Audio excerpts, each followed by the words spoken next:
perkuliahan filsafat ilmu dan logika di pertemuan kedua yang akan membahas tentang sejarah perkembangan ilmu. Setelah kita membincang hakikat filsafat di pertemuan pertama, maka hari ini kita akan membincang tentang perkembangan ilmu, dan kita akan membahas apa saja yang ada dalam sejarah perkembangan ilmu itu, dari mulai hakikat ilmu, sejarah ilmu, ilmu pengetahuan dan keyakinan, ragam pengetahuan serta pengetahuan ilmiah. Teman-teman sekalian, ketika kita bicara ilmu, maka dirumuskan oleh beberapa ilmuwan, misalnya ada Yuyun S. Surya Sumantri, ada Wilarjo, ada Puspo Projo, dan ada Lienzi. Yang intinya adalah bahwa ilmu itu merupakan pengetahuan, tetapi pengetahuan yang diperoleh melalui proses dan metode tertentu. Sehingga karena melalui proses dan metode tertentu, maka kemudian ia memiliki pengetahuan, atau pengetahuan ini memiliki ciri atau karakteristik yang khas, karakteristiknya. Nah, teman-teman sekalian, kalau begitu apa sih ciri dari ilmu pengetahuan atau sains itu? Nah, kalau tadi dikatakan bahwa sains adalah merupakan pengetahuan yang diperoleh melalui proses dan metode tertentu, sistematis, maka dia harus dicirikan pertama objektif. Kita orang Indonesia, ketika kita meneliti Indonesia, maka kita harus objektif. Jangan kemudian kita mengatakan in Indonesia everything is good. Ini tidak objektif, karena pengetahuan atau ilmu pengetahuan itu fungsinya adalah untuk meningkatkan kehidupan, bahkan martabat, dignity masyarakat dan bangsa. Oleh karena itu kita juga harus objektif. Kalau ada yang buruk, ya maka kita harus katakan buruk untuk kemudian dicarikan solusinya. Kemudian universal, pengetahuan yang diperoleh di suatu wilayah, di negara tertentu, maka dia juga akan berlaku di wilayah dan negara lain. Misal dalam ekonomi ada teori, misalnya ketika persediaan banyak, maka harga akan turun, dan sebaliknya ketika persediaan sedikit, maka harga akan naik. Maka ini tidak hanya berlaku di negara tertentu, tapi di semua negara. Kemudian communicable, artinya bahwa pengetahuan ilmiah itu bisa dikomunikasikan. Jadi tidak seperti sihir yang hanya bisa ditampilkan, didemonstrasikan, tapi tidak bisa dikomunikasikan. Kemudian dapat diverifikasi. Misalnya bagaimana metodenya, sampelnya berapa, dan seterusnya, itu bisa diverifikasi dan dapat difalsifikasi, karena pengetahuan ilmiah itu tidak seperti doktrin yang harus kita terima taken for granted, tetapi dia terus-terus harus kita dialektikakan, maka kemudian ilmu menjadi berkembang.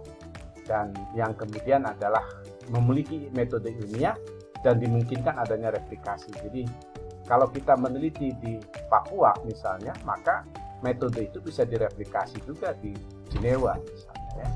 Kemudian ada prediktibilitas, yakni kekuatan ilmu itu di sini, saudara-saudara, mampu memprediksi dari fenomena-fenomena yang terjadi, maka kita mampu memprediksi. Misalnya ketika tadi ya, kalau teori tentang ekonomi itu persediaan barang banyak, maka ketika panen kita bisa memprediksi harga gabah akan turun. Maka oleh karena itu harus ada kebijakan yang bisa memberikan keuntungan bagi para petani, misalnya seperti itu. Nah, oleh karena itu teman-teman sekalian, yang terpenting adalah bagaimana kita menghindarkan diri dari hoax. Oleh karenanya dalam ilmu pengetahuan perlu sikap kritis. Karena dengan sikap kritis ini kita akan berada dalam pengetahuan yang benar. Nah, teman-teman sekalian, ketika kita bicara tadi ya, bersikap skeptis terhadap apa yang kita baca, apa yang kita teliti, dan apa yang kita dengar, maka inilah awal mula pengetahuan itu muncul, yaitu pemikiran kritis dari orang-orang yang kemudian disebut filosof. Pada masa awal mereka mempertanyakan tentang alam atau arche, dan kemudian mereka mempertanyakan tentang mikrokosmos atau tentang manusia itu sendiri. Dengan demikian maka melalui masa Yunani klasik ini terjadi transformasi dari mitos ke logos. Nah, ketika masuk pada masa Helenisme, ini adalah masa di mana rentangnya dari 323 sebelum Masehi sampai 30 sebelum Masehi, yaitu dari kematian Iskandar Agung sampai penggabungan Mesir. Jadi adanya penggabungan beberapa negara yang ditaklukkan oleh Iskandar Agung itu membuat terjadi percampuran antar budaya, terjadi exchange of culture di dalam kebudayaan Barat dan kebudayaan Timur. Nah, teman-teman sekalian, maka masuklah masa Helenisme, yaitu karena adanya penyatuan ini, maka kemudian pemikiran filsafat baik Timur dan Barat disatukan, dan ini saya kira menjadi keuntungan bagi perkembangan ilmu pengetahuan itu sendiri. Nah, kemudian masuk pada masa yakni masa abad pertengahan 476 sampai 1350 Masehi. Kalau di masa tadi misalnya kita menemukan kemajuan yang begitu luar biasa dari sikap kritis yang dimunculkan oleh para filosof, maka di masa ini justru terjadi kemunduran, dan kemunduran itu terjadi paling tidak oleh dua sebab. Pertama, bahwa kemakmuran yang dicapai oleh Romawi dengan kemajuan ilmu pengetahuan itu oleh generasi mudanya tidak dijaga, tidak dirawat, sampai akhirnya kemudian mereka tidak cinta terhadap ilmu pengetahuan. Yang kedua, adanya pembatasan kebebasan berpikir dan berpendapat oleh gereja, terutama Katolik pada saat itu ya. Sehingga misalnya kita mengenal ada kasus Galileo Galilei yang dihukum karena pendapatnya yang berdasarkan sains itu bertentangan dengan pendapat gereja. Nah, namun demikian teman-teman, di timur ya, di kawasan Jazirah Arabia justru sebaliknya muncul kemajuan ilmu pengetahuan.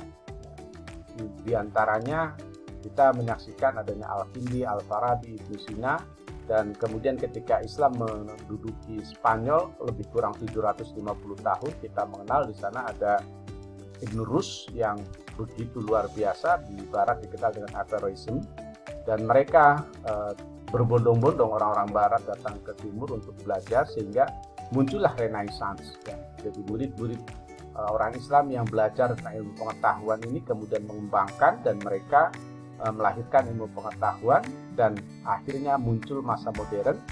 Nah, kalau di masa sebelumnya di barat itu yang setelah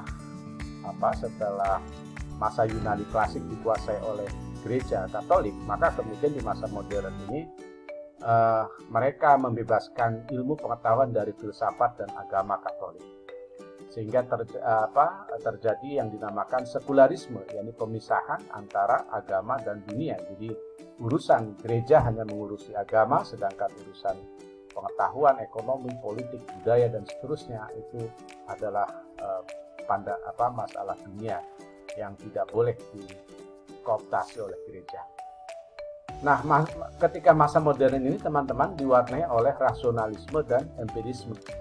Aliran rasionalisme menekankan bahwa pengetahuan yang benar bukan didasarkan panca indera tetapi akal budi. Sementara kelompok empiris menyatakan bahwa apa yang menjadi pengetahuan akal itu sejatinya bersumber dari panca indera. Mereka dengan tegas mengatakan akal bisa mengatakan ada warna merah, hijau itu karena informasi dari mata. Tetapi sebaliknya teman-teman, memang kita juga tidak bisa pungkiri bahwa ada seringkali kesalahan panca indera dalam menemukan suatu informasi. Katakan misalnya di gambar ini. Kalau kita hanya berpandangan pada informasi dari mata, maka kita akan menemukan di sini ada lekukan yang dalam, ya kan? Tapi kalau secara rasional, oh ini cuma gambar.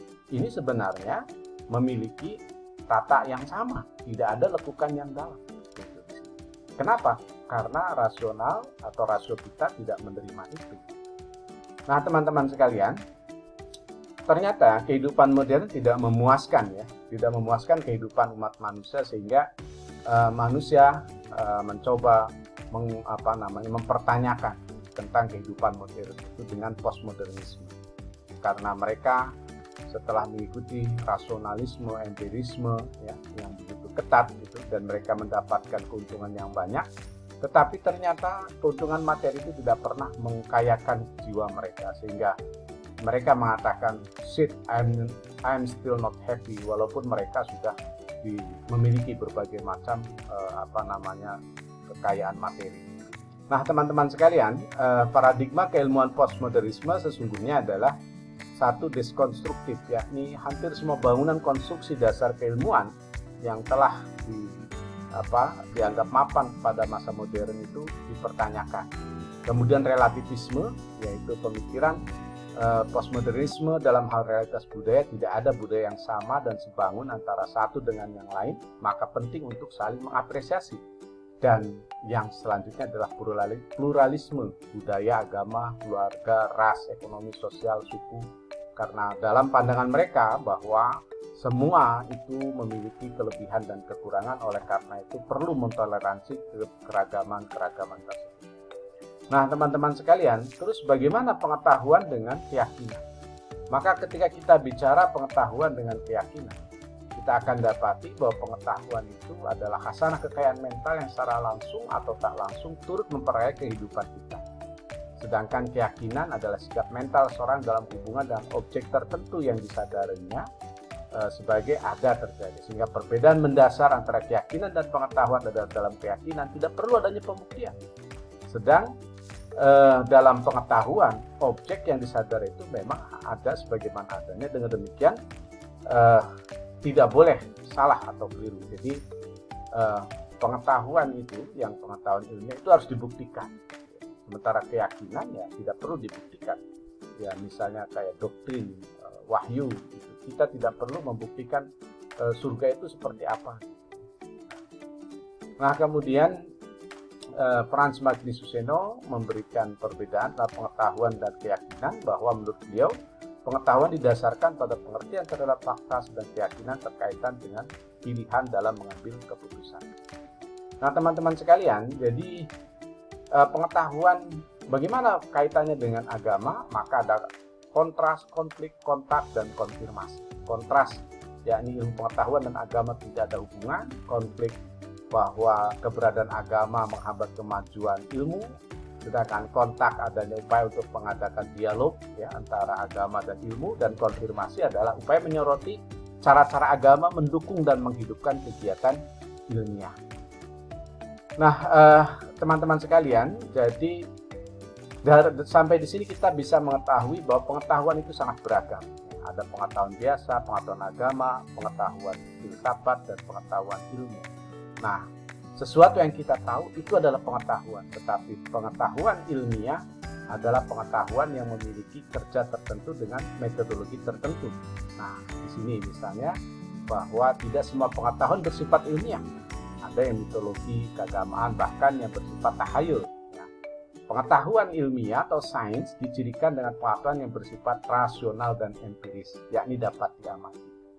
Nah, cara kerjanya yaitu dengan rumus baku, logiko, hipotetiko, dan verifikatif. Buktikan bahwa itu logis, tarik hipotesis, ajukan bukti empiris. Jadi ilmu pengetahuan merupakan karya budi yang logis dan imajinatif.